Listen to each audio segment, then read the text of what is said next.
Welcome to Cobra Kai Canada, and today returning is the Tiger Strike Dojo, starting off with Joshua Lamboy, who plays Sensei Ivanov. Yo. Paula Rae Taylor, who plays Draga, and Daniel Wheat, who plays the 6'6" beast Vlad. Welcome back, guys. What's going on? Hi. God, I love that intro. Never gets old. So hyped. That's awesome. Thanks, guys. I love that. But before we start, I want to ask you guys something. It's a simple question, actually, and I'm going somewhere with this. The Karate Kid, as you guys know, got released in 1984. I don't have to tell you guys like the history or anything, but one scene in particular I want to talk about is because, like, to me, to this day, it still gets me motivated, pumped up, is obviously the All Valley scene. When that song comes on, "You're the Best." Does it still give you guys that, like, you know what I mean, goosebump? Every time, man. Yeah. Every time. Okay, great. And I know the guy that sang it, Joe Bean Esposito, I know he's still probably motivated by it. So that being said, I got a special guest for you guys. So let me introduce to you guys. He's a American singer and songwriter. His career spans from the 70s. Joe Bean Esposito. Oh my gosh. Oh my gosh. Wow. How you doing, guys? Wonderful. Oh my gosh. The singer of You're the Best. Welcome, Joe. A long time ago. You know, Time that song is on my playlist, and it's the reason, like, when I'm tired and it comes on, I do like 20 more reps. Pumps you up, huh? Yeah, absolutely. Still to this day. Wait, I thought Daniel left for a second. Oh no, I was taking a screenshot because this is. He got starstruck. He got starstruck, Joe. Oh gosh, please. So, Joe, a lot of people actually, they don't know the history behind this song. There's a little history about it. Now, this song was actually intended for Rocky III. Yeah. I knew a girl that I met in New York. Her name was Allie Willis. I used to sing at a club called Catch a Rising Star. I'd go on in between Billy Crystal and Freddie Prinze and a lot of comedians before they were famous. She was the coat check girl. And when I got to LA, she was like a famous songwriter. She wrote the September song for Earth, Wind and Fire. She wrote the lyrics to You're the Best. And she introduced herself to me. She goes, I don't know if you remember this, but you always would talk to me. You know, you're always so very nice to me. I'm like, wow, unbelievable. So she has this song that her and Bill Conti was, wrote the Rocky theme. And she knew that Stallone liked me. He had trained to a song from my group, the Brooklyn Dreams, called Street Man, and to get in shape for Rocky III, where he got really cut up. And that's how I got to do the song. And of course, the song got bumped because they had Eye of the Tiger, with another great song by Survivor. But John Avildsen, who was the director, liked it so much, he was directing a movie called The Karate Kid. And that's how it wound up in The Karate Kid. And another little trivia thing is the record company had somebody else sing the song and sent it to him. And he goes, no, I want the other, meaning me. And that's how it got in, like a gift from God, you know what I'm saying? And pretty amazing. So the trivia thing with that song was, everybody always says, what does this mean? History repeats itself, try and you'll succeed. This is the first time Macchio's fighting in the championship, but it was really about Mr. T because he lost and he's going to come back and beat him. So you didn't know that. Now that I didn't know. I got a lot of useless information, guys. Yes. Yes. Lay it on us. Awesome. So that's basically how that happened. Yeah. Now, Joe, what year was Rocky III released? Because Karate Kid was 84. So I'm trying to figure out when Rocky III was released. Was it 1983? Maybe like a year? Probably around there. You know, it gets so jumbled up. I was doing Flashdance. I'm doing The Karate Kid. I'm doing Staying Alive. There was like a lot of stuff happening back then. 82. Oh, 82? 82. 2 years prior to the Karate Kid. Yeah. Wow, that's an amazing. Okay, I didn't know that. Yeah. Okay, so Rocky IV then came out. That's another thing. Didn't you have a song for Rocky IV that was intended? I co-wrote Hearts on Fire, where he's fighting Draga. Oh, good. Yeah. This is perfect. Tiger Strike. Yeah. I had a version of that, but they had the Scotty brothers had their own record company, and they had John Cafferty signed. I wasn't signed to them, and they bumped me, and they put Cafferty on the record. And he's a great singer, so I was happy to be a part of that too. That's awesome. So now, Joe, I know you got a special treat for us. Well, I know you're gonna sing "You're the Best." I'll do a little bit, yeah. Oh my God. All right, we're ready. Because you're only a man, and a man's got to learn to take it. Try to believe that the going gets rough. You gotta hang tough to make it. History repeats itself. Try and you succeed, and never doubt that you're the one. And you can have your dream. You're the best around. Nothing's gonna ever keep you down. You're the best around. Nothing's gonna ever keep you down. You're the best around. Nothing's gonna ever keep you down. Fight till the end, cause the lights will depend on the strength that you have inside you. Oh, gotta be proud, staring out in the crowd. The odds in the game define you. Try your best to win them all, and one day time will tell. When you're the one that's standing there, you've reached the final bell. You're the best around. Nothing's gonna ever keep you down. You're the best around. Nothing's gonna ever keep you down. You're the best around. Nothing's gonna ever keep you down.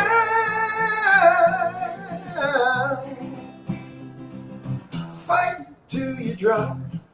Never stop. You can't give up till you reach the top. You're the best in town.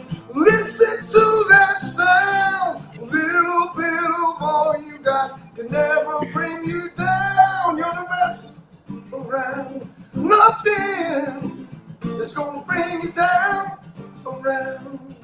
Nothing's gonna ever keep you down. You're the best around. Nothing's gonna ever keep you down. You're the best around. That was awesome. That's how you start a I'm podcast. smiling so hard. Oh my gosh. Joe, I'm going to go out and just pick a fight with 10 guys. I'm pretty sure I can win right now. Oh, I'll that come was with you and I'll great. play it while you're fighting. Yeah. Wow. I don't know about you guys, but I got a little teary-eyed, man. That was great. I was just thinking, I was expecting just us catching up, and there it is, like one of our heroes, just singing one of our favorite songs. I can't Well, say thank you guys. I appreciate it. Yeah. That I was saw so one extra great. person in the chat, and I was like, this is Joe, a treat, my friend. Thank you. I appreciate it. Thank you. And Thank just, you Streaming that so, song in the so car the much. other day. oh my God. Well, Yeah, thank you all guys. of my playlists still. So listen, again, when that movie first came out, the hit off that movie was the Bananarama tune. Yes. Cruel Summer, right? Cruel Yeah. Summer, yep. 15, 20 years later, my son is a pitcher at Arizona State. He calls me up one day, goes, Dad, people are using your song to come out when they're warming up. And that's how it kind of started. It became like a cult hit like 20 years later. I mean, I got so many stories like that of other things that I've done. Just crazy stuff that you're like, what? You're looking over here and it comes this way, just crazy. And I think I speak for Tiger Strike, Joe, when the three of us are martial artists. We grew up with Karate Kid. So I'm sure you get this a lot, but that song is kind of part of our DNA. We grew up training to it. We're part of the Miyagi verse. So it's like, it really hits us. Yeah, I get that a lot, and but hey, look, I'm proud of it. I guess I put the time in, and it's one of the things that I've done, and it's great. That's all I can say. And I appreciate you guys reacting the way you reacted. Absolutely. So now I'm going to go inside and tell my wife I was a hit, and she's going to tell me to take the garbage out. Oh yeah, no, this is where you get humbled. Yeah. Exactly. That's it. Jay, Joel, I want to thank you so much for coming on and doing this. This was like a special treat for us. And I'll tell you one thing, and I think I speak for the rest of us, is you didn't miss a beat. You still got it. Oh, man, Yeah, I never stopped. Don't look at this. Don't look at this. Just listen to this. I can still lower the key a little bit, but, thanks. I appreciate it, guys. Awesome. Hey, have a great interview. Thank you so much, Joe. Thank you, Joe. Speak to you guys soon, okay? Absolutely. Absolutely, Joe. Thank you so much. Take care now. All right. That's how you start a podcast, guy. That's special. That was great. Joe being Esposito. I don't know what we can do from here, so take care. Bye. This is it. Yeah. You just had Joe Esposito sing. What are we gonna add? I know, man. We're gonna sing. I feel like that song is just like the theme for obviously the Karate Kid franchise and Cobra Kai. No matter what. Oh my God. You know what? Since we're on this whole music genre, let me ask you this. If your characters could create a playlist, what one or two songs would it kind of be? What would a song be for your guys' theme? Just for your character alone, not for Tiger Strike in general. Or if you want to just say Tiger Strike, sure. You guys already have one, but still. Yeah. I think as very pro-Russian Ivanov is, I probably bet that he sneaks a little bit of early AC/DC, some Back in Black. That's my kind of style. Yeah, I'm an AC/DC guy. Yeah. Okay. What about you and Daniel and Paula? Anything? I know I kind of put you guys on the spot to think quickly, but is there any one of the songs that we played when we were practicing in the dojo for the stunt work and stuff? One of the songs that came on, I was like, oh yeah, this is the one. It was Du Hast by Rammstein. Oh, okay. Really put us in the when we were making fights for the brawl. So that was a good one to good choice. Jam out on. That is a really good choice.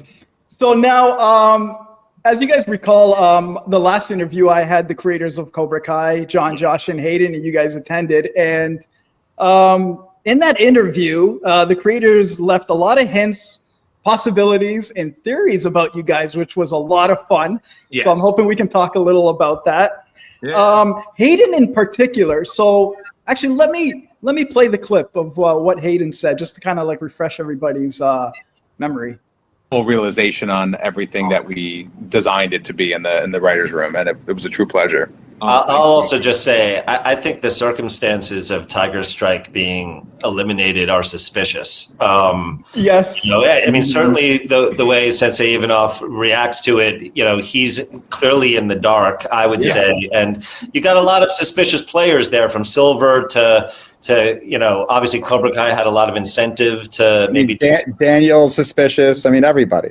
Braun, we don't know that Gunther Braun's hands are totally clean. Clearly, there's a Braun thing that's happening anyway. We know actually from season 5 that he kind of has an anti-Russian sentiment. Thank you, Hayden. That's what I said. So, I just for the fans out there of Tiger Strike, I'll just say that there's a reason to be suspicious and to wonder what if. All right, so. That being said, so we'll play around with this. We'll have a little fun, and just for the viewers, it doesn't mean if there's a future spinoff, this is what's going to happen. We're just having fun with this. So I just want to be clear. Yeah. So obviously, the show, it didn't give any evidence of performance enhancement drug use. What I mean is no lab tests, no confessions, no specific individual caught that I know of, because no names were mentioned. So what is your guys' kind of whole theory on this? Mm-hmm. From a character perspective, I guess. I remember speaking to the director, and he I asked him, because a lot of times you're given the sides, and unlike theater, you don't have too much time to rehearse. You don't have too much time to talk to the director, the writer, to kind of figure it out.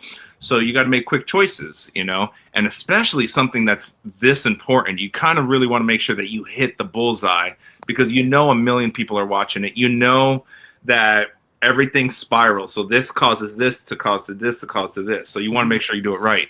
So he did kind of tell me, and I decided to still play it the way I did on TV, where I was still in shock, because I thought about it. I had a couple of minutes to just try to figure it out. I was like, okay, me and Gunther didn't have much time to rehearse with each other.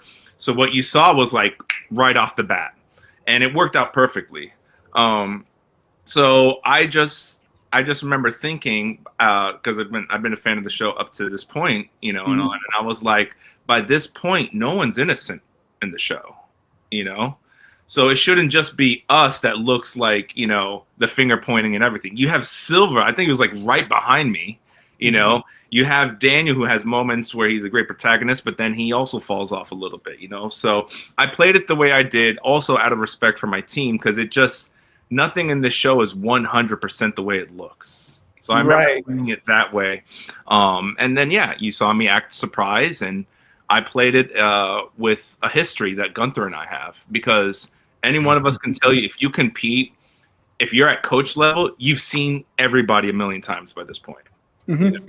So chances are you have a history. So that's why when I acted that certain way, and then Braun came at me, we just basically like leveled up on top of each other, because the way he said Ivanov, I took it. I'm like, I don't like the way he called my name out. Not even coach. It was a finger point, so I threw it right back at him. So that's the way I played it and took it. Interesting. No, So like I was saying, it was because like I even found it odd too, right? I was like, this guy, he just comes out and just says it. You know what I mean? Performance enhancement drugs, and that was it. And like, you look shocked, as you said. Mm-hmm. And obviously the students were just like sitting there like, what the hell kind of thing. And like, I don't know, because like we don't know if like they do like, urine samples and all that stuff. You know what I mean? For like, it wasn't brought up. I said no names were mentioned. No, they didn't show me the test, and they did it in front of everybody. So there's a level of like embarrassment and a smack to the face. That public event.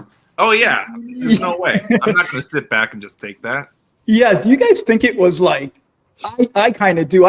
Do you think it was like politically like motivated? Because Hayden brought up a good thing, that he had like an anti-Russian stance in season 5. Mm. So like it could have been 2 and 2 together, right? I think there's like 5 levels to it. What do you guys think? Yeah. Yeah. I mean, to Josh's point, like it just, it's all about the choices that we make, because I think to Josh's point, like, we didn't have any time to prep. We weren't like told like, did we actually do it? Did we not? So we actually had to make that choice. And there's that one picture where Sensei Ivanov and I look at each other, like that. Everyone Yeah.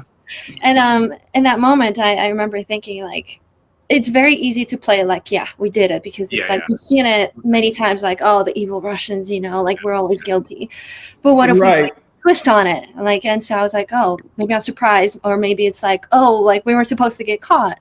You don't know that as the audience. Yeah. So I love putting that little twist on that. And then I would love to see, like everyone expect us to be guilty and to, be the evil Russians, but like, I'm waiting for that one project, and maybe it'll be this one where it's like, oh no, it wasn't us. It was, someone completely unsuspecting. So that was kind of like my take on it. Yeah. Well said. I like that, because people got to go back and watch that interview, because they left like they gave us a lot of hints during it, because John he also mentioned that like he loved doing the Sekai Tekai. He said that was actually one of his favorite things. It was like something he was like working on for like a long time, right? And he said he didn't say it like, officially, but like he kind of like hinted like, I want to come back to this tournament in the near future. I remember him on set. He enjoyed being there. Yeah. There's so many players that you can just go in depth on. Gosh. Yeah.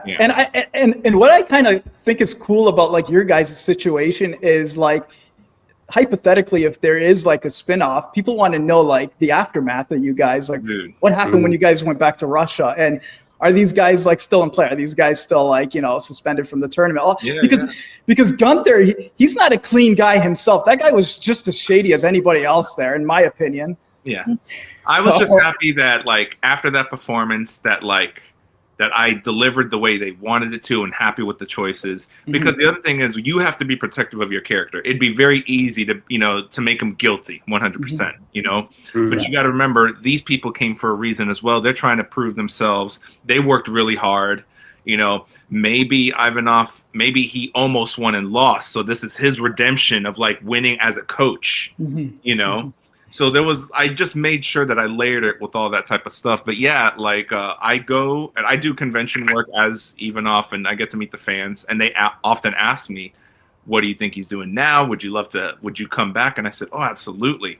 My take on it would be, if he came back, I think he's more aggressive than the other antagonists in the show that we've had, because, Silver and all them, they play a lot of mind games. I think Ivanov would drive a car right into your dojo. Like, I think he would be the way more aggressive one that you have to stop, like, now, or else someone's really going to get hurt, especially now, this international smack in the face. Chances are I will never be able to have any coaching or competition job ever again. So he's going to be, like, livid, So... Yeah, he'd come back with the vengeance for sure. Like an animal being backed into a corner. No more. Or no more what? Getting dangerous. Yeah, I don't mind coming back in 20 years and having the Chozen retribution arc. I mean, oh yeah, for sure. I kind of like the type of like what they did in Creed with Ivan Drago and like his son. I love that little take on that. Was great. Yeah. Maybe that could be Ivanov in a couple of years. Yeah. Right. Yeah. Anything like related to Ivan Drago is like just like, I don't know, man. Like this is gonna sound weird. Maybe because I'm not an American, so maybe you guys are gonna take it the wrong way. Like when I was watching Rocky IV, I was like, I have a European background, right? As Paula, so maybe Paula could maybe relate to me a little more.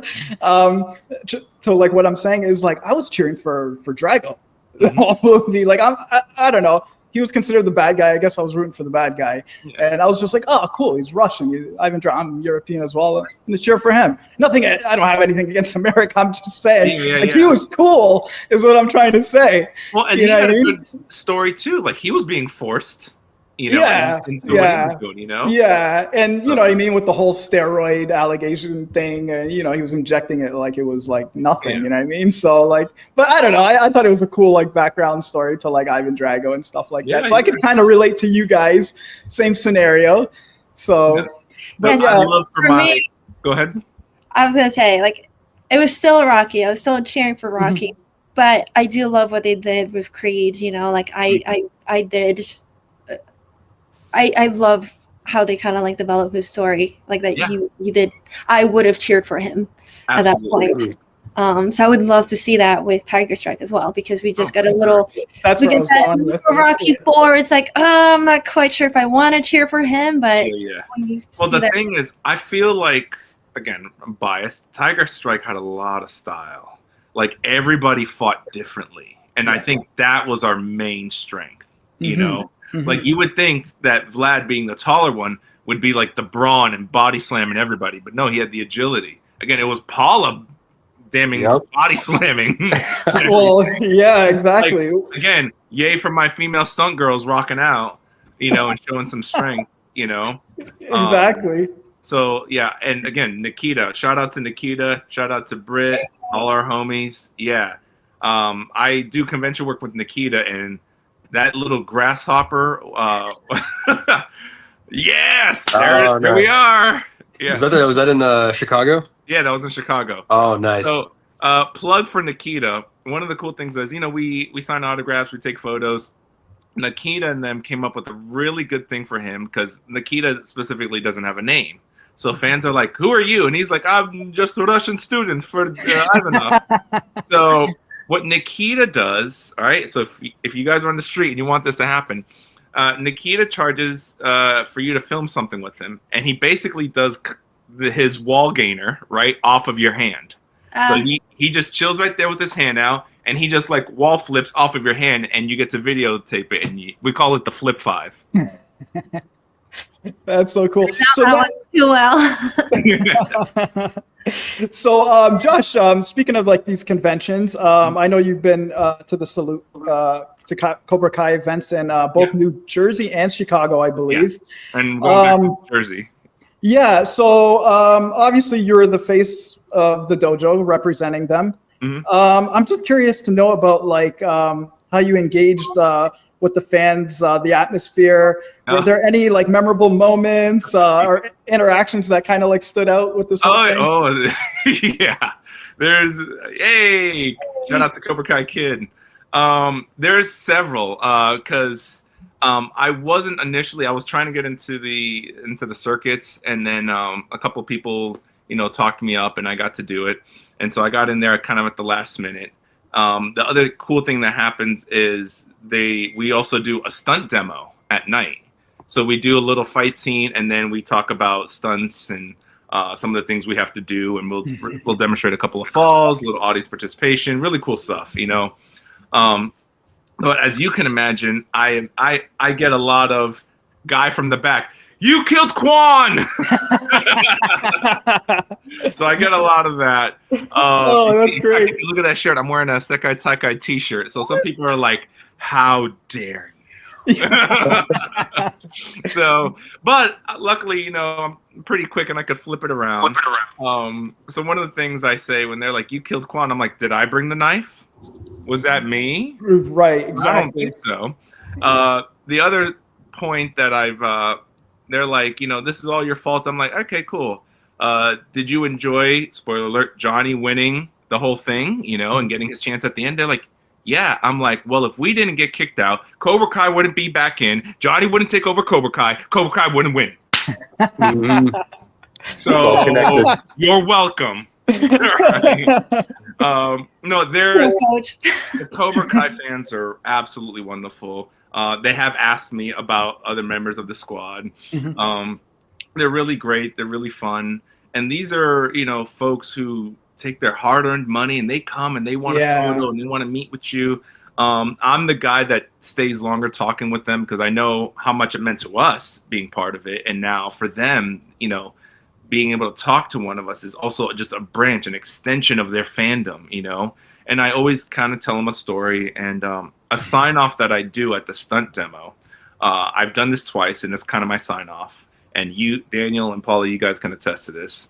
At this point of the convention, they've taken photos with, Ralph and Billy, and they have these little interactions. And I say to them, guys, just so you know, we all grew up being fans, and I just had the miraculous moment to be able to work with them. And I want to tell you something. I know you guys think these guys are wonderful and they're amazing. Well, having worked with them backstage, they really are. So sometimes your heroes really are your heroes. And that's how I always sign off the stunt demo, saying that they were absolutely wonderful people and they cheered for everybody on the show. Didn't matter if you were new, recurring, day one, like they knew the responsibility. And so, it's really cool to tell the fans that and to kind of bring up Ralph and Billy a bit more, on a human level, to say that they're really like that. So it's really cool. We have a good time. That's awesome, and I like the fact that like you got like reactions from the fans because like I was curious, with fans' reactions with Tiger Strike and the other dojos respectively. Oh, and here's a nugget you'll enjoy. So they had the stunt demo the first night, and again I wasn't listed because I came in last minute. So it was Nikita and Caitlin who were going to fight. And shout out to Caitlin. Dublin Thunder. Yes, and so the choreographer Leah was like, was saying, telling me all about it, and I was like, all right, cool. And I told Nikita and Caitlin, I said, hey, I'll cheer you guys on, man. And they're like, what are you talking about? Now that you're coming, you're in it. So I was like, okay. And so they made a fight scene, which is kind of like, point sparring. And then I said, I have an idea. Since I'm not written in the program, why don't you have me coming in the middle after Nikita gets hit and I kind of fight for Nikita? And they're like, oh, that's cool. And I said, also, I have my original outfit from the show. Oh, cool. So right when it happened, you know, I've done the theater stuff. I've done live shows. I waited behind the curtain. After Nikita falls, I just yelled out as loud as I could behind the curtain, "Divide." And then I broke through the curtain, and then they went all apeshit. It was awesome. And now, did you have like the picture that now, Josh, did you have the tracksuit you're referring to, or the? No. Okay, the tracksuit. So God bless the fans. They told me, and Daniel, get ready for this one, brother. They told me, they're like, "Hey, big fan. I think your clothes are being auctioned." Right? And I was like, "What?" And so then I told Britt, and I said, "Britt, they're auctioning our clothes," you know? And I'm sure all of us wanted to steal our clothes from set, but because we were too respectful, we didn't. Right. So I was like, okay, all right. So I see my outfit coming in, and one before mine, they're like, "Oh, Tiger Strike uniform," and it said extra, right? And I was thinking, okay, it's just an extra, or an extra wore it. And I see the tag in the back, and it says Vlad. Oh, and I was like, interesting. I'm like, I don't have enough time to call Daniel and tell him. Oh, crud. So was that on the Josh, website? Yeah. So I got it. Yeah. Not only that, he also got one for me. So we're all got our. Oh. Yeah. Yes! I come into like one time we were hanging out, and then like Vlad is like, "I have a present for you," and then he comes out with the gi, and I was like, "Oh, dope! That is actually all of our really outfits." Cool. Hey, there it is! That's so awesome! Yeah, definitely show us the whole gi. Oh yes, for life, bro, for life. Yo, let's get that tattooed on our backs. But I will say, like, I was like, okay, I put my bid in, and it just continued to get outbid, and I was like, oh no. And then every time I put a bid, outbid. I was like, oh god. So no. It climbed up there, and then I was like, one final bid, and then it went through, and I was like, all right, I won't tell the wife about this one. But like all of us, like, yeah, it's for life, man. Like, it was well worth it. So that's so awesome. I'm glad you guys got to have like some sort of like memorabilia from the show, because I think it's only fair, right? Like, come on, like, you played the character. At least they could do is give you, like, you know, the gi, or your case tracksuit and stuff like that. So that's pretty cool. Because I know Sean Kanan, he got his gi. Brandon Lee, he got his, obviously. I gotta say, man, the gis look awesome. Mm-hmm. Yeah, the gis. So shout out to costumes. Yes, definitely. I will say this, you know, I've told my stuff. Paula, Daniel, what are your characters doing? Or how would they come back? How much time we have? All the time you want. I think I would definitely come back with a large beard. I feel like he went into the caves. And the scar that you were supposed to have. That's, I could see that actually with Daniel, the whole beard thing. Well, yeah, you know what I mean? Russia, the snow, you know what I mean? It would just be like, well, when Rocky, when he went to Russia to train for his fight, he grew his beard, so, you know what I mean? Yeah. I was almost channeling that kind of, like, Vlad coming up back for vengeance, a quiet, more dangerous version. When I was on Tulsa King. But you have to have the scar, because we were so upset that they took away the scar. And the scar on the you went back yourself too. No, what happened to Vlad? Paula, do you think that you would be chasing Tory to continue to prove to the world that you can beat the #1? Well, she did beat her. Well, she did, but now, like, on record, it's kind of like, you know, and depending where Tory's character goes, like, would you be chasing her to be like, no, I'm the #1 girl? Hell yeah. You know, to be honest, I did think about this, like, even before I played Draga, and it was like, oh, like, because I think we only had girl. But because I think we only had access to the second part. We only knew what's happening there, and that was it. We didn't see the third part. So of course my mind is like going crazy. It's like, okay, even as a fan, I was like, okay, what's going to happen? And I just remember thinking, you know, like, this is like the biggest tournament in the world. And I remember Don Lee kind of wanted every team to have like different style. Yeah. I remember ours specifically was like sambo, a little bit of grappling there, which I loved. And I remember it was like, okay, how do these guys win? You know, they all do karate. So it's like, what's going to be an epic way?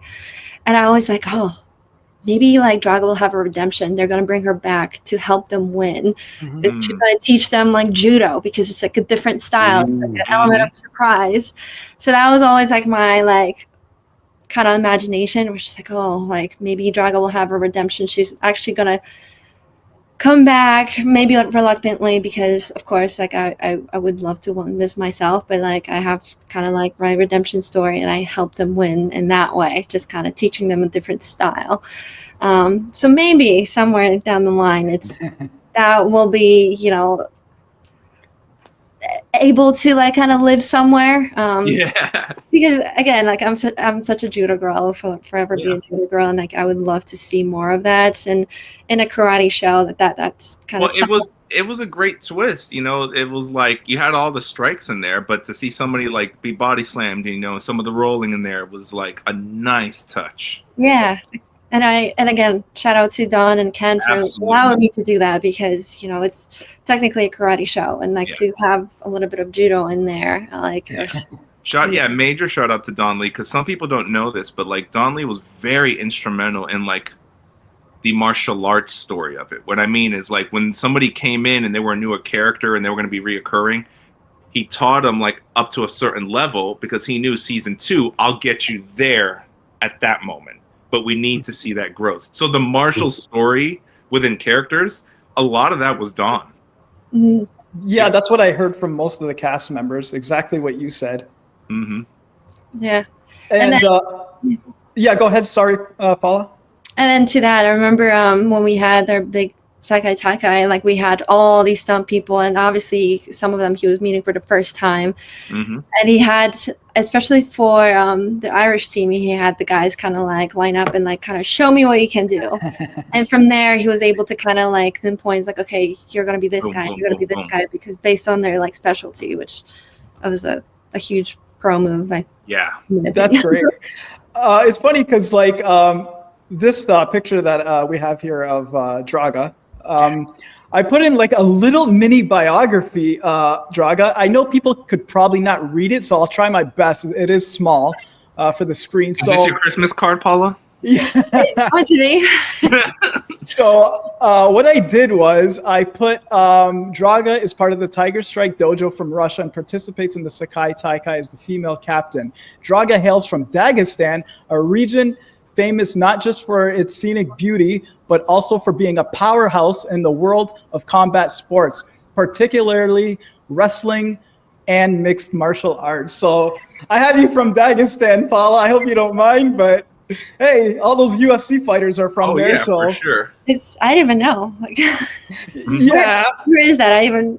It's yeah. I think it's in the top. Like I don't know, like too much politics, and I don't want to get into like offend anybody, but I think it's an autonomous region in Russia. Okay. So yeah, and it's called Dagestan. So that's where like Khabib is from, Islam Makhachev. Take it, girl. Take it. Yeah, man. So it's like it's known for like combat sports. They're like that's when that funny line of the interview or something is like, no, send your kid for 3 years to come back to Dagestan. They're gonna be champion. Yeah, and that little guy, what's his name, is from there. He's like a huge celebrity. Come on, Daniel. You know. What's his name? Oh, it's gonna bother me now. Oh man! But you guys know who I'm talking about, right? Yes, the little guy. Hezbollah. Yes. Hezbollah. Yeah, Hezbollah. Like people in the face. I love it. the guy from Call of Duty. Yes. He got put in Call of Duty of all places. Another shout out to the fans. I'm gonna look for it real quick. I got like a little gift from like a person. Hold on. Oh, that's sweet. Yeah, definitely got to see this. So this was from a fan. He's like, so Josh, I hope you don't mind. I made you a trading card. Oh, that's so sweet. I was like, too. What'd you say? And you're a Lego too. Yeah, and I'm a Lego. So Yeah, I saw that Made it. online. Actually, I did see that. Yeah, Dude, somebody made you and into like a Lego. again, God bless them, because like I remember like trying to print out headshots to give to them and stuff of Ivanov, and then one fan in particular came in. He's like, "I hope you don't mind. This is one I printed out and I cleaned it up and it looked pristine." And I was like, "My dude, can you email this to me?" So That's again, so shout out cool. to the fans. Yeah, Yeah, they're great. Do you guys, out of curiosity, I don't know if you guys would know, but like, who designed the Tiger Strike Dojo? Would you? Oh, I don't know. Nobody knows, eh? Mhm.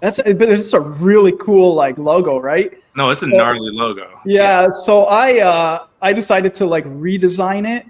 So let me show you guys a quic design of Hey, the Tiger Strike. hey. Yeah, and I Yo, gave you hold guys. on, is that our rap album, yo? That was It's a rap album. Yeah, so I got a little creative here. So what I did is the background is of Moscow, and obviously I redesigned the tiger itself. And I gave you guys a little like slogan: "The tiger lies low, not from fear, but for aim." So that's kind of like, you know what I mean? Yes. I thought you guys deserved one, so Yes. Yeah. Dope. Dope. so Love it. yeah, we'll go Love on it, with that. love it. Out of curiosity, now Miyagi-Do obviously is known for like kata, Cobra Kai, Tang Soo Do. Now, did any of like the fight choreographers or anything kind of give you guys a style to work with in particular? I would assume you guys had like something different, right? From what I know, I think you guys were there a couple more days than I. I remember like one of my first days was watching them fight.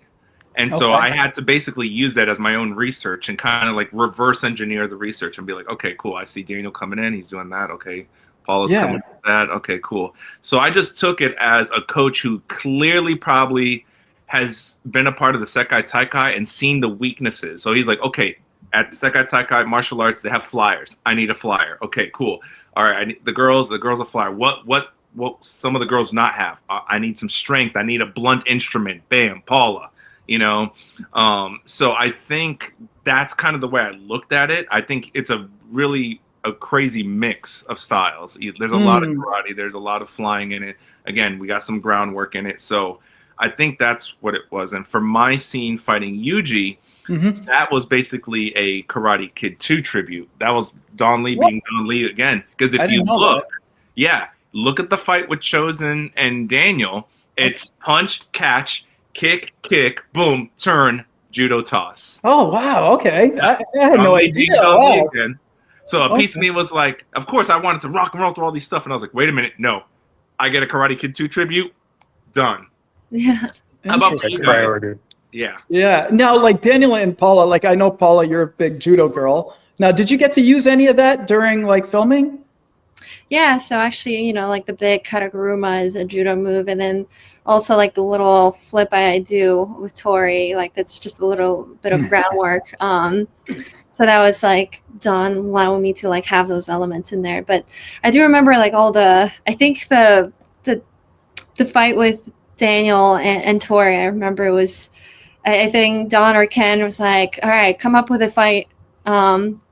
It was with our friend Victoria, who played Emily, and she was doubling Una, I believe. Yes. Yeah, just come up with a fight with like a big brawly guy and a taekwondo. Yeah, Taekwondo versus Brawl. That was one that me and Victoria were like, Don was like, hey, you guys have like 10 minutes. Come up with a 20 beat fight of Taekwondo versus Brawler. Wow. You're on the clock, go. And I was like, oh, okay, I like just got here. Hello, Victoria. Nice to meet But you. And so They killed it. I remember like Don and Ken were like, all right, go. And then like as soon as because Victoria just started fluttering, like in the air. And and Ken was just like, like he was just like astonished. And like they killed it. It looks so good. And they ended up using it in the Tory fight. But that was just kind of like, all right, we have this idea, do this. And but on the board, with all the teams, like Don had an idea that this team will predominantly do this. Like Brazilians were supposed to do a lot of capoeira, like Right, that's their style. supposed Yeah. to be like more sambo and like all these different. But then he took that, and then he got to know all of his stunt people. Are like, okay, what are your strengths? And then he would use that. It was like, okay, have that element of, you know, judo or sambo or something, but then also play to your strengths. And then he came up with like everything. And it worked out great because a lot of these guys, you know, in fact, all of us had to fight the actors. So the more comfortable we were with the choreography, the easier it is, you know, for us to be able to translate that fight with them, and you know, and they're comfortable, and you know, they get the rhythm of it. And you know, these guys are ballers. I remember, my first day, if I remember correctly, before you guys filmed the group fight, before the brawl, I believe you guys were rehearsing it over and over. Me and Britt were on the side like, woo!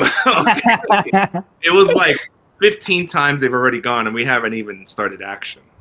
Wow. Like, oh yeah. You know what's funny was like I was actually rewatching season 6 part 2 in particular. It's a good one. That's a good one. Right. Yeah. Obviously, blood in, blood out. Yeah, you guys know the deal.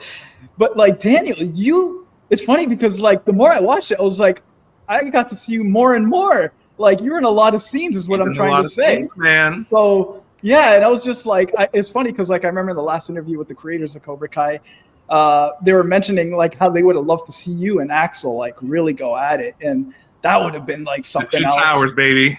But yeah, I had there was something I posted on Instagram not too long ago of one of the BTS videos that I hadn't seen before, and so when one of my other buddies was flipping through some of the old memories from then, I was like, "Hold up, can you send me that one?" And it's one of me doing a bit of fight choreography before. I think it's some of the fight choreography that I do with Axel when he scores the punch on the chest for me. Oh, you can see a little bit of what happens before, and just see us running one of the takes on it. Then Axel does this little block dance or something after. So that was fun. Man, I wish I actually had that clip. I would have definitely liked to play that. Yeah, I definitely I want to look at that. I'll definitely check that out for sure. But Daniel, that was also the one where you like you just sent it like when he knocks you out and you just go. Oh yeah. Just no hands, just face to the like sacrifice, baby. Just like I'm still so happy. That's like literally the first thing that happens in episode 7. It says like whatever the like Netflix production or something, and then immediately from fade to black and goes me getting absolutely blasted. He's 6'6", you know, like that's a long way down. This is distant to that floor at that height. Yeah, for sure. So what was like the biggest I did not see that coming moment in the entire show for you guys? Like any character, was there anything in particular? Like Story-wise? Yeah, like for me it was like when Silver betrayed Kreese and Kreese got sent to like prison. I thought that was like, oh, whoa, I didn't see that kind of coming, right? I thought Kreese and Silver were like, you know, Cobra Kai never dies, right? I think to see Kreese give like the forgiving daddy moment with Johnny, like I would have never thought would have ever seen that. And I was like, oh, okay. And for Johnny to kind of like accept that, like he looked for so many years, and then from that switch to happen, I'm sure it was like, is this real? But he kind of sensed it kind of is. And then, of course, the big bang at the end, which I will say one of the funniest things I heard at the convention was there's a lot of wonderful people at the convention, and there are some neurodivergent folks. And what's interesting is neurodivergent folks break things down in a way that you're like, oh, wait, that makes a lot more sense. And they're hilarious when they come up with their jokes. And so one kid was on the side 10 feet back, and he goes, 2 old karate guys died in a boat for a karate tournament that happened 30 years ago at a high school. It's not that big a deal. He's like, it's not that deep. And I was like, when you put it that way. Yeah. Right.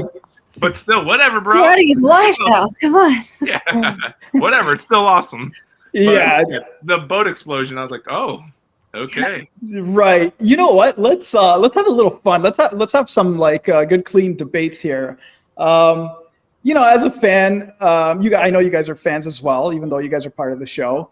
You know, we all are kind of biased towards certain characters that you like, obviously, which is fair enough.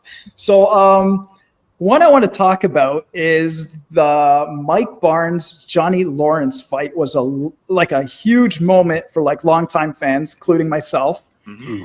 So I kind of want to get like your guys's like opinion on who do you think should have really won this fight? I'll tell you mine after, but I want to hear your guys' first and try to be somewhat realistic. All right. And let's see. Yeah. So even though, let me forward it a little here. So I'll even turn Hold on, it depends, Alir. Are any of them going to pop up after this video comes up? Are there any more special guests? Yeah, hold on. Sean or Billy going to pop up and be like, "Is that what you think, Josh?" That's great. What I'm trying to get at. What I'm trying to get at is like you have two guys, Cobra Kai, and one thing is interesting about Mike Barnes is I know we got like a brief detail of his like what he's been up to after all these years, but we still don't really know much about him. Like, okay, yeah, he owns a furniture store, whatever, you know what I mean? He hasn't done karate in a while. But like, see, in this clip, you'll see Mike Barnes really giving it to Johnny Lawrence, right? Then obviously Johnny Lawrence comes back and beats him, and Mike Barnes is like, okay, you win. Like, me personally, for Mike Barnes to say that is unrealistic. Mm-hmm. You know what I mean? Like, karate's bad boy, national champion. He's way more of an advanced fighter than Johnny Lawrence ever was at that age. You know what I mean? But amongst the fans, a lot of people think, Johnny Lawrence, he deserved to win. But in my opinion, I don't think this was realistic, and I think Mike Barnes is a way better fighter than Johnny Lawrence. Counting the fight beats and the hits, Johnny has about 3 or 4 more offensive hits on Mike than the other way around. Right. But yeah, like again, seeing 3, like Mike Barnes was rough. He was a tough kid. Yeah, man. Like, come on. National champion. Yeah. So as far as story, the only thing I can think of is, again, Mike Barnes probably took a crazy emotional hit after part 3 and probably like got away from it is all I can think of. Because, remember, like, he was like, in that fight, he was able to control Daniel in part 3 in the tournament so much. Because it was like, remember, to get a point, lose a point. He toyed with him. Yeah. And like he purposely was fouling, so he had that much control in the fight. Whereas Johnny was trying to win the whole time and couldn't. Right. So like, okay, like in season 5, I'll give you an example. Do you guys remember the furniture store scene when Daniel and Chozen they entered? And Mike Barnes got into a scuffle with Chozen. He kept up with him face to face. Nobody really won that fight. Yeah. Then I'm thinking, like, everybody says Chozen is probably the most advanced fighter out of like all the characters, and I'm thinking, okay, so Mike Barnes went toe to toe with Chozen, no problem. Then loses to Johnny Lawrence, and I'm just like, it just doesn't go with me. So that's why I want your guys' opinion. Like, no, it makes sense. Like, if you go toe to toe with Chozen, then everyone else should be kimchi for you. Yeah, I got right. Yeah, like the only advantage I could see is because Mike Barnes hasn't been really training. Yeah. The past couple years or whatever like that. And obviously, Johnny Lawrence opening, the Cobra Kai again, and he's obviously back in training. So maybe you could say like, I think that will be the case. What do you guys think? Paula and Daniel, don't be scared.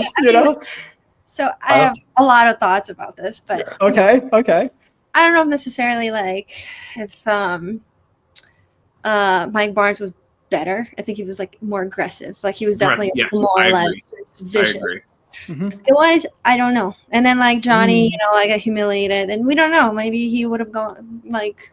I mean, how many championships did he win before that? Like he was a natural talent. He was the national champion. Yeah, we don't know like the whole details. Yeah, so it's like skill level. I don't know.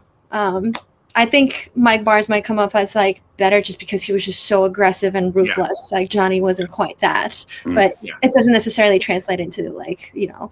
And then I mean, like, I think him not, I mean, like, how old is he here and how old was he when he like lost to Daniel? Like maybe that was his last tournament. Right.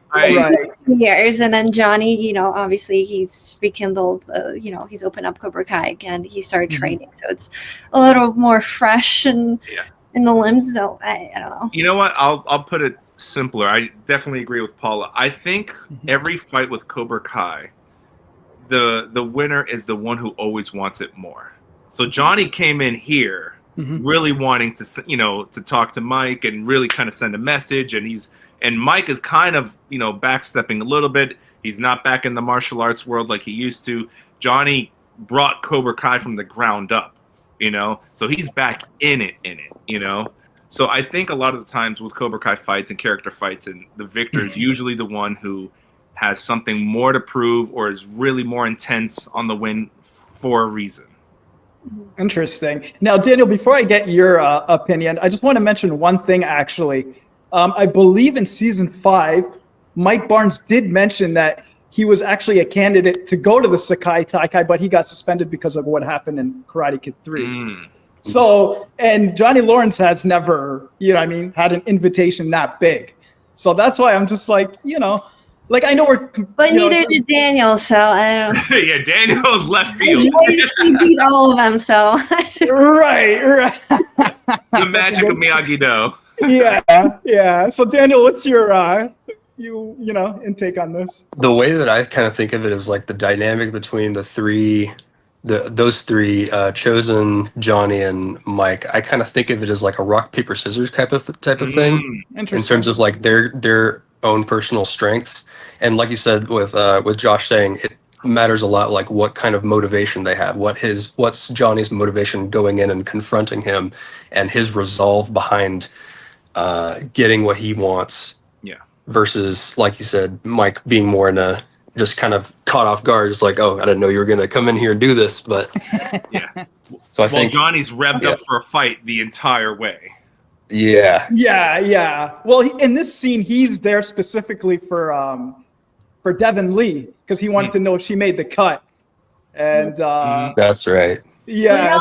Also, I'm thinking from like an athlete's perspective. I'm like seeing these like. The three of them, or maybe plus Daniel, is like always these guys in the same weight class that always like fight for like the first 3 like places, because like it's never the one like that's really dominant. There's always like 2 or 3 that are just battling out for like the first place, and it's never the same guy. Yeah. So it's I imagine this would have been the case, if they were right. And even though like Mike Barnes did technically train for Cobra Kai for a short period, we still don't know his actual style. No. It's kind of like I heard it's correct me if I'm wrong in saying this Shotokan. Yeah, I heard that could be possibly Mike Barnes' style from the past, and I think he might have had that badge on his gi. And like I said, don't take my word for it. I could be wrong. So it's that's the only thing. But like I said, we don't really know much about this guy. He's a lone wolf. He's unpredictable, Mike Barnes. You know what I mean? So, but again, I love that they brought him back too. Exactly. It was great for the fans. I'm a Chozen guy because if you think about it, of all people though, Chozen has never stopped training. That's why I said people say he's the most advanced out of because everybody. I think he is kind of a weird, even though he's not Cobra Kai, he is a mix of a very hard style with the Miyagi-Do style. With the Miyagi-Do. Because he's the one that's like, you hurt, and then you hurt some more. So he does definitely bring some pepper to the Miyagi-Do. Oh, definitely. Well, and of all villains, he actually tried to kill Daniel. That's true. I was just thinking that too. Like, that's very true too. Yeah, that is very true. Now, after seeing the yacht explosion in the finale, do you think Kreese or Silver actually survived? Now, I know in the previous interview, the big 3 actually got into like a little like debate about this, which was really interesting. And that being said, Hayden was the only one that was saying we saw an explosion, but as far as bodies, like it's the TV movie rule: if you don't see a body, right. So if you do, still like crisp. If we're thinking like future spinoffs, and they want to continue, I would say the only thing that would make sense is if Terry Silver would be the only one surviving and not Kreese. I think Kreese has kind of had his story, if that kind of makes sense. Yeah. And I don't know. I just think like, there was no bodies washed up ashore. Nobody found any bodies. Yeah. The only guaranteed death we had was Dennis that died in the beginning from John Kreese, and that's about it. Yeah. So played by William Christopher Ford. So yeah. I don't know. What do you guys think? Also he was terminally ill too, right? Yeah. So. Oh yeah, I forgot about that. Good call out, Paula. I think for the antagonist of the show, there was definitely strong motivating things for each one. Mm-hmm. I think for Kreese, it is definitely let me just do one right thing at the end of my life type That's of thing. what I think Kreese's time is up. Yeah. Yeah, and I think that's, again, if you think about the rules of literature, like the hero going out with one final act to kind of redeem, and for Terry Silver, the reason he's pushing is he's trying to leave a legacy as he's dying, So it is ends that you see. It is the two villain stories that are trying to, one's trying to get redemption and the other one's trying to be remembered. Interesting. That's interesting. But even though they kept saying he's terminally ill, we don't know what he was really ill with. Yeah. Right? Like what the timetables were for it. Yeah. So that's why I think they just left that okay, he's terminally ill. You know what I mean? And I'm sure Terry Silver's a wealthy guy. I'm sure he could pay for some sort of treatment of whatever he's in an iron lung. whatever he has, right? So that, and not to mention Hayden is a Terry Silver guy, right? And I can't see him wanting to not have Terry Silver in future, you know what I mean? Spin-offs if there are. Awesome, man. They're both awesome.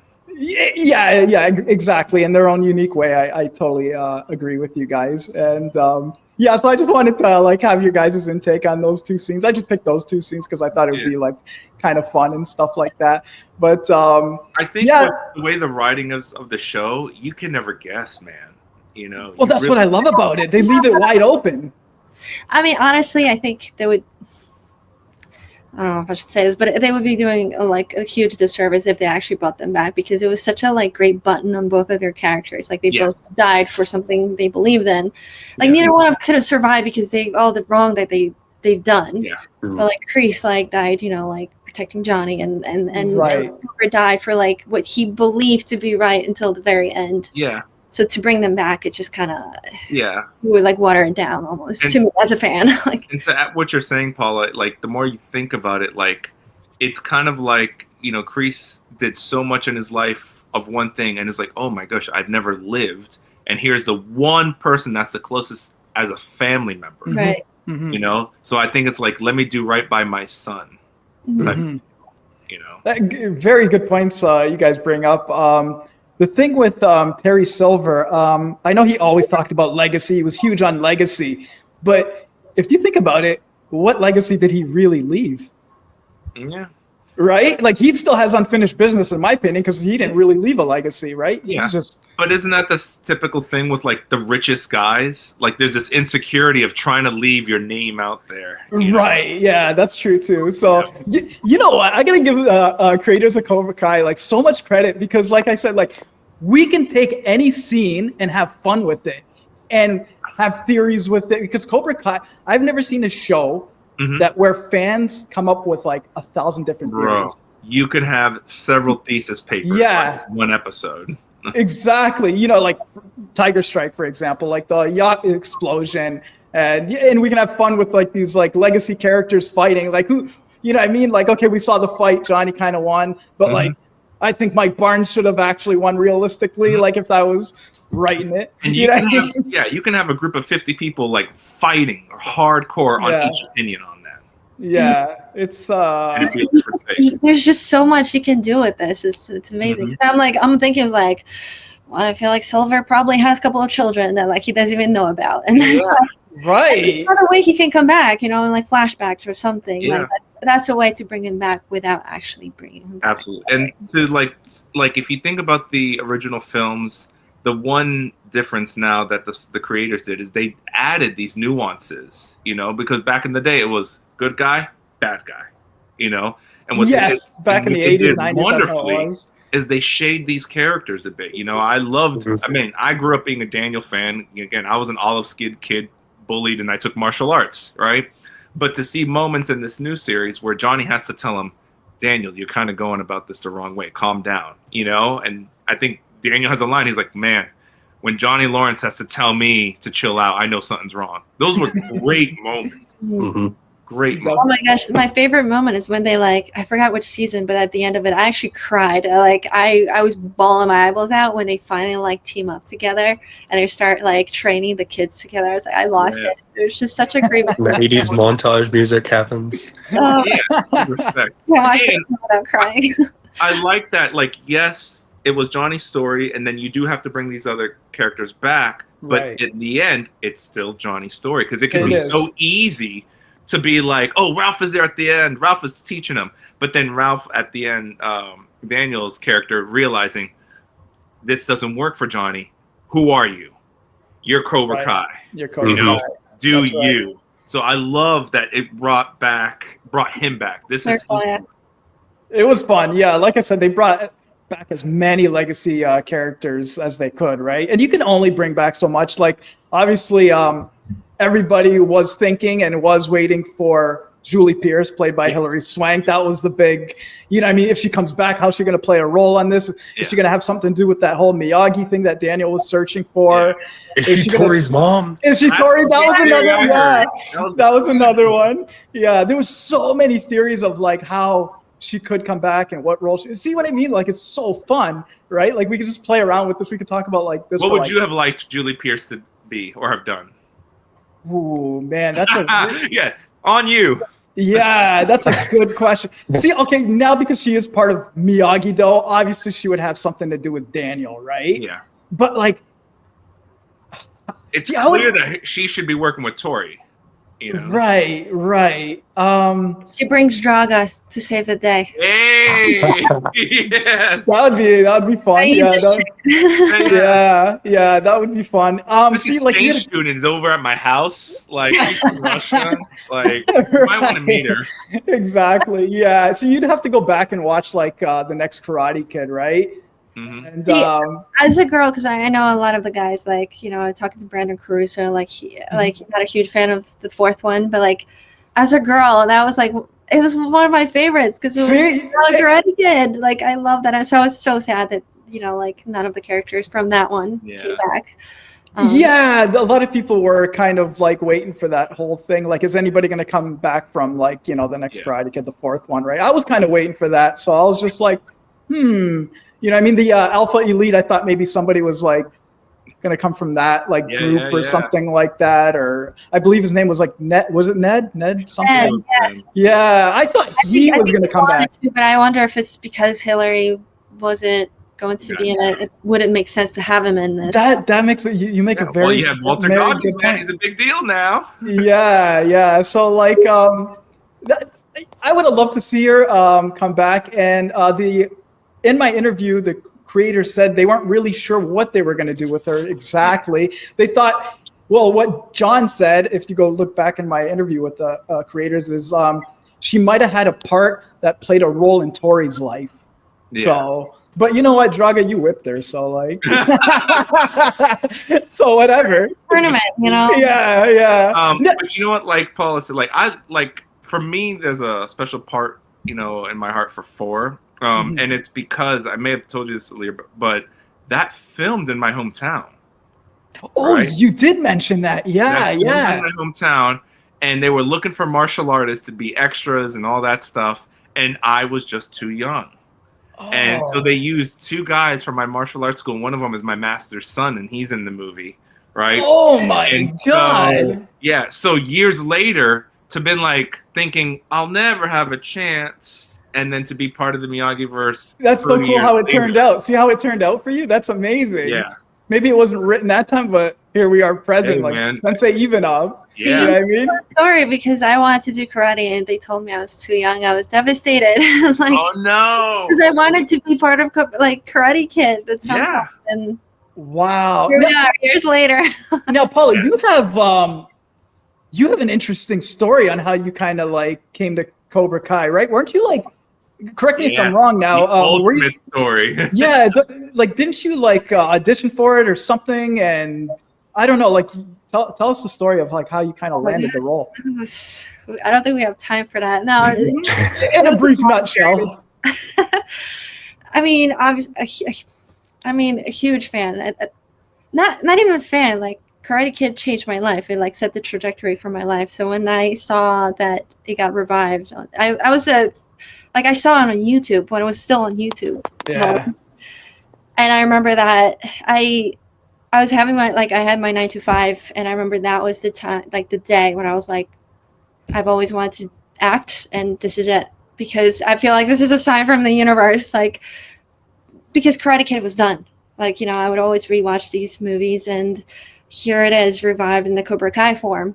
So I started taking like all these acting classes, but I wrote a letter to Ralph Macchio. Just in my story, and I didn't know about this. Okay. And I stayed up all night writing this letter, and I was already taking classes in New York City. I lived in upstate New York at that time, so I would have to drive 3 hours every day to like my acting class and then back. But I remember before one of my classes, I ran to his agency. I dropped up the letter. I heard like he responded through his agent the next day. And then I saw someone posted something with John Hurwitz, and I knew he was one of the creators. So I actually sent him the letter, and I told him like, hey, I wrote this letter to Ralph. Thank you for bringing back Cobra Kai. I hope this makes you like smile. And he actually read it, and he responded. He was like, it did make me smile. Like he said, you're awesome. And what a cool guy. Oh my God, amazing. Like I owe him so much. And you know, fast forward to all me just constantly like asking John, be like, hey, like, I'm not saying to like put me in this, but if there's ever an opportunity for me to audition, please, I would just love a chance. And yeah, I remember seeing a picture from like season 5. They like just wrapped, and I, for whatever reason, I thought that was the last season. And I was like, that was the rumor going around. Yeah, Mm-hmm. I was just devastated because I was like, I thought it was it. I thought it was my chance, and it's done now. And I remember like leaving my apartment. I was just like, I think it was like -20, but I was like in my like pajamas, just distraught. And I was just sitting outside of my apartment, and I was like, I don't understand. Like, and then I had this like little like twinkle in my brain, and like I was like, you know what? Maybe it's not. Like it can't be. Like it's not the last season. It can't be. And I was trying to like let it go. Like I remember that like interview from Oprah where she really wanted to be like part of Color Purple, and it didn't seem like she was gonna like get it. And then all of a sudden she got a call from Steven Spielberg. And then I had this idea, and then I heard the rumor there was gonna be another season. Mm-hmm. So I was like, okay, we're all in.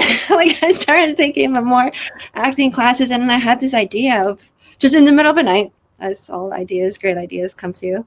To do the cue cards from Love Actually. And I did that, but put a little Cobra Kai spin on it. I sent it to John and Josh and Hayden.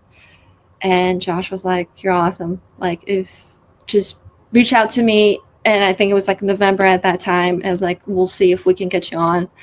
And then the strike happened. So it got a little bit delayed. And yeah, but we kept in touch. So I was on his radar. And then like once I kind of got with like Daniel Lamboy and Grandmaster Chung, they started training me. They were kind of getting to Cobra Kai. John called Don Lee and Ken saying like, hey, there's this girl, Paula Rae Taylor. Can you guys find like a place for her? And like essentially, and they did. Wow. And dude, that doesn't happen. It took way longer than it needed to be. But oh, jackpot, baby. Yeah. That was like a few years of this just like up and down, because, you know, like it's something that like I knew, like I just knew like it's supposed to happen. Like I want this more than anyone in the world. Like it needs to happen, and I'm gonna make sure that it happens. Like I'm gonna do everything. Like I packed everything, moved to Atlanta. Just, you know, some people might think it's silly, but it was because of Cobra Kai. They started filming the last season. I was like, I'm out. I need to be there. And I'm so glad I did, even though like the strike happened like a month after I moved to Atlanta. But I actually met Daniel Boyer and Grandmaster Chung, which during the strike, which without them, I wouldn't have made it on Cobra Kai. So. Wow, what a story! Yeah, thanks for sharing that. Like I had no idea actually. This whole time I've known you, I didn't know that about you. And that's a abridged version. Like there's just so much to it. And, right. Yeah, in a brief nutshell. Well, Need to make a movie. there's a lot. Paula Rae Taylor story. The story's And there. Addison should play me. I'm just like, Yeah. That's crazy. I think that's actually a really cool. And we'll get Hillary Swank to play you. Yeah. Yeah. Yeah. But yeah, I mean, that's a lesson, Terry. Like, if you really want something, just go like full force, because like the star was in line. Like, yeah. The title will just I be don't know, but teams. I even auditioned to be Tory's double. Like, I was like, okay, this is it. And of course, like Michelle, she's phenomenal. As soon as I saw her walking through the door, I was like, yep. Yeah. Former Cirque du Soleil performer, just awesome. Oh yeah, she's just amazing. Like, I was like, it wasn't like I still gave him my all, but it was like, it's like if I was choosing, I was like, yeah, Michelle. Yeah. Choice. And you guys, Taylor, tryouts to Tiger Strike. Yeah, for sure. But I was having that conversation with Brandon Caruso because he was like, because he knew, like, I remember like driving home, like on the phone with my boyfriend, just bawling because like I knew it was like it's not happening, and I was like, this was my last chance. But then like a couple like months later, once I like finished filming, our fights, as Tiger Strike, Brandon like sat me down and was like, so like, do you still regret that you didn't get the doubling part? Because I was like, oh, like I'm Draga. Like, yeah, you're Draga. You defeated Tory Nichols. Like, come on, man. So, you know what I mean? One of the biggest stars on the show, Tory Nichols, right? Like, champion. And I'm just like, wow, Draga like defeated her. Fair and square. Fair and square. Nobody can take that away from you. Like, I slammed her. I was like, "Oops!" She just fell on my shoulders. That's awesome. Yeah, that's what a moment for you. I'll tell you one moment is Daniel being a stunt double for Terry Silver, man. That's cool. That is like, honestly, like, it doesn't get any better than that. Now, Daniel, tell us a little about like how you got that role. Well, like, because that wasn't really intended, right? Dude, no, definitely not at first. And I'll just put on my This guy came prepared, man. Definitely. Tiger Strike, Terry This Silver is jacket. the stunt double Terry Silver suit from the show. Oh, that's phenomenal, man. Yes. Oh, Yeah, I man. lived on those auction sites for a few months after. Dude, I'm so glad you got it. That's so great. Yeah, weren't you Terry Silver for Halloween, Daniel? I was, yes. Yeah, you are. Isn't that great? Yeah. Oh my God. I wish I had a photo of that. Do you have any photos of that? Because I could probably Of Halloween. Yeah, of Halloween. There might be a few videos of Okay, cool. us hanging around. Yeah. So did you have like did you have your hair tied back in a ponytail or Nah, anything? It was a last minute. It was a last minute. Come on, man. We do. I know you're a young guy. You got years to go before you get the white, but you know. You know what, Tiger Strike? Why don't we all go trick or treating in our clothes and our gi and everything? Oh yeah. Take the candy from all the kids. Punch in the face. I like Reese's. Yeah. Yeah. But I gotta say that, like, as crazy as my story might sound, like we had our interviews, and then I hear stories like Josh's too, like, and I was like, yeah, I wasn't the only one, because Josh's story is amazing too. Like, because when you're going through that process, like, oh, I'm the only one in the world, like I deserve it more than anyone, and then you hear like other people's stories. I was like, it's really humbling. I'm supposed to show you just the power of the story, because I'm sure, like, we've talked to the big three, and I've thanked them at the at the show, and I've seen them again at the conventions and talk, and like the same thing with Joe Esposito. Like, you tell them, oh, this means so much to me. They've heard that for 30 years. You know what I'm saying? Right. They've heard how many people say, I've taken martial arts because of this. Ralph must hear that every day of the whole underdog story, I was bullied, 100%. Yeah, absolutely. 100%. In fact, really cool thing at the conventions. So it's cool to, like, fans will come up with their own poster or something they designed. One dude had a guitar he made that was all Cobra Kai-esque, right? Gnarly stuff. And so on several of the posters I've seen, I see, Billy, I see Ralph. I'm like, all right, cool. But every once in a while, I see Joe's name on there. And I'm like, yes, that's the one. I'm like, dude, the fact that you got this guy, bravo. That is really cool. We're going back, to what Paula said. Like, we're all touched by this. And I think it's like what she said, after going through her story and it's like, oh, you're almost, Tory. And it's like, but then she's Draga. And it's like, your face is on the screen. It's there forever. Yes. You're that character. There's no taking away. There's no like, oh, like when she turned as the double, I think I saw Paula. No, that's her, like that's what's amazing about the entire journey. 100%. As long as Earth exists, like you guys are, Daniel, you're always going to be Vlad. Josh, you're always going to be Sensei Ivanov. And Paula, always Draga. And what I like is, like I said, going back to what I was saying earlier about like maybe possible spin-offs and stuff like that. You guys, set the stone in place.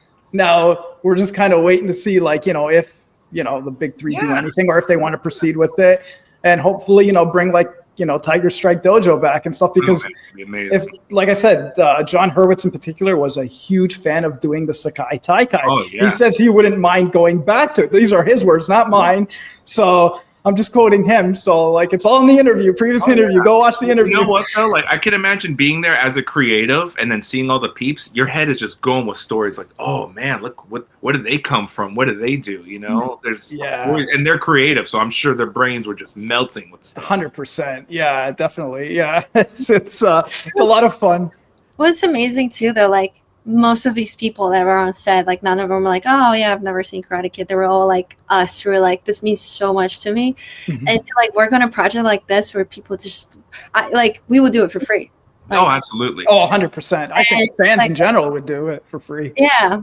And so like have all these people and like then you can count on it. Like you can explore the like just expanding on their story as well. Like if you wanted to, because like they want to be there and they want to like work with you. And there's just, I think that in the last season they opened up a lot of like possibilities to like different spin-offs. 100%. It's just 100%. A little drop like in there, like, but there's just so many characters that they can explore even further. And I think now in Hollywood we live in the world of like spin-offs and sequels, prequels. We do, yeah, sequels. No one's ever fully dead. Cobra Kai was so popular that like they gotta capitalize on it. Like yeah, there's always a story to tell. Paula and Daniel, do you guys remember, like, yes, we're martial artists and we were very fortunate to be there and play these characters that I think all of us had down pat. We didn't have to mush our brains into, creating this person. They're not like us, all this other stuff.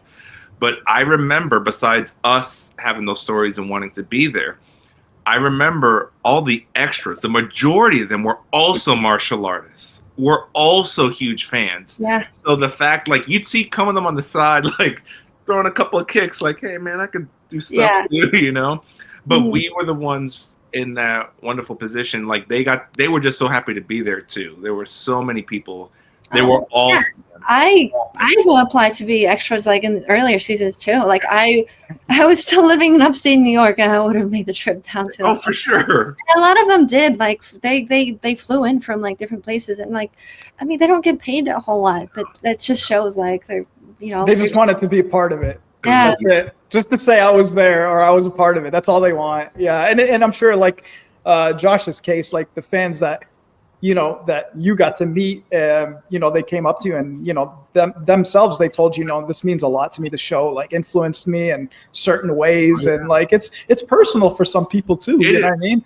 It is. And I'm a fan, obviously. I love Tiger Strike. I think I'm the biggest Tiger Strike fan there is. Yes, I'm like huge on you guys. Yes. Yeah. I try to represent you guys as much as I can. I love you guys. I see the thing that got me liking you guys is the whole story to it. You know what I mean? The whole allegations. I was like, as a person, like, with my daily life and stuff like that, I can relate to it. You know what I mean? You know what I mean? And I'm just like, I like these guys because like I can relate to that more. I'm more realistic than, than the other characters. And I'm just like, I like Tiger Strike Dojo. So they had a lot of grit, man.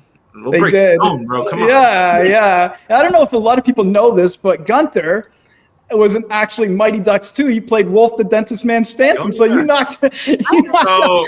Yeah. That was a joke. A lot of people like, you punched out Gunther. And I said, I really did it for Team America. Hello. Like, I did it for Emilio. Right? Yeah, it's funny. I was like, this guy's, he looked familiar. Then I remember I researched his name. I was like, oh my God, that's the guy from Mighty Ducks too. Yeah. You know what I mean? So I was like, that's like a movie I grew up in Canada. He was a really cool dude as well. He was very nice. And like, I remember when he had to like just punch me out. And these guys can tell you, as stunt folks, our job is to make them comfortable, you know, as comfortable as possible. So I was like, dude, if you just sail it through here, I'll do the rest. I'll make you look good. So that's why I did that turn and hit the ground hard, because I want, you know, if he's the one that has this great moment and this great line afterwards, let's lift up the mountain of it, you know? Right. And so, and he, afterwards, we just shook hands, big hug, and he's like, oh man, thank you for that. And I said, no, we're part of a story, baby. You know, part of the story. That's so awesome. Oh, sorry, guys, my dog. Yes. This song is in my head. That's called a cameo. The dog wants to be a part of the show. Let's bring in the dog. Yeah, definitely. But I was gonna say that like he also had a really hard job, because it's not easy like acting when like all of these people are like staring at you, and he had to like deliver his lines in front of the entire venue. Center of attention. Yeah. Oh my God! Like and he killed it. Like, Great job. And you come into it having to be an official, like the voice of all of it, the leader of all of this. You know, you can tell any of these teams they're out. You know, big so shout out responsibility. to Gunther, aka Karsten. That's my dude. Yeah, Karsten for sure. Yeah. Anyways, guys, honestly, thank you for coming on. This was like so much fun. I always love having you guys come on. And today was fun. We got to talk a little like Cobra Kai scenes, characters, Tiger Strike. We tried to do it all, and I hope like the viewers that are tuned in enjoyed it as much as Joe Esposito sang to me, so I'm good for the next month. That was like a private concert. That was great. Oh man, I literally just came from the gym, like, and that song is in my playlist. So twice in a day, live performance. I'm good, bro. Definitely. Yeah. I was just thinking, it was like, yeah, Cobra Kai. It feels like a million years ago. I was like, I mean, like, what else could happen? And then this happens. Like, oh my gosh! Like, I thought we were just like gonna talk. You know, we're just gonna be catching up. Like this. Thank you. This. That was for you guys, because I think you guys are the best. Yeah. So that was round. A best round. Yeah. So yeah, definitely we got to do this again for a future episode. I'd love to have you guys back, and we'll keep touch and talk more. There's a lot more to talk about. Obviously, we can go on for hours with Cobra Kai. Well, now you kind of spoiled us. So the next time we're going to be expecting. Right. All right. Hillary Swank. Okay.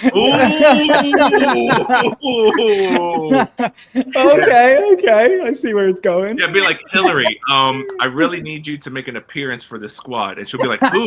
Ralph, Billy?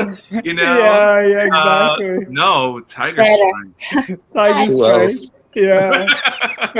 For all we know, she could be living overseas now. Maybe she, you know what I mean? We don't know where she is. She's on there. I mean, yeah, exactly. So, but yeah, once again, guys, like, thank you so much for coming on, and honestly, we'll definitely do this again. Yes. And thank you so much, guys. Absolutely. And for the fans out there, please continue following Daniel, Paul, and myself's journey into us. You know, we got things going on, so. You know, you never know what's going to happen. We love you guys. Thank you for everything. Love you. Thanks, guys. Peace. Thank you.